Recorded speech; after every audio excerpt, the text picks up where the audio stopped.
Fact checker ippubblikat mit-Times of Malta jikkonferma l-erq ta' Robert Abela dwar it-taxxa tal-pensjonanti e kif il-legal notice il-ġdida tapplika biss għal dħul mill-pensjoni u mhux dħul ieħor kif wiegħed il-Prim Ministru.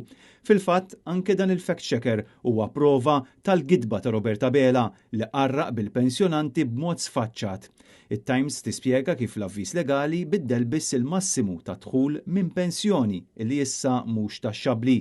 Xi ħaġa li skont il-fact checker se taffettwa biss ftit nies. Dan meta fil-verità dħul ieħor ġej minn shares jew minn kirjiet ma ġiex eżenti mit-taxxa kif kien wieħed Robert Abela. Issa għall pensjonanti kollha li għandhom dħul sa doppju tal-pensjoni massima, dak id-dħul kollu kemm hu se jkun meħlus mit-taxxa.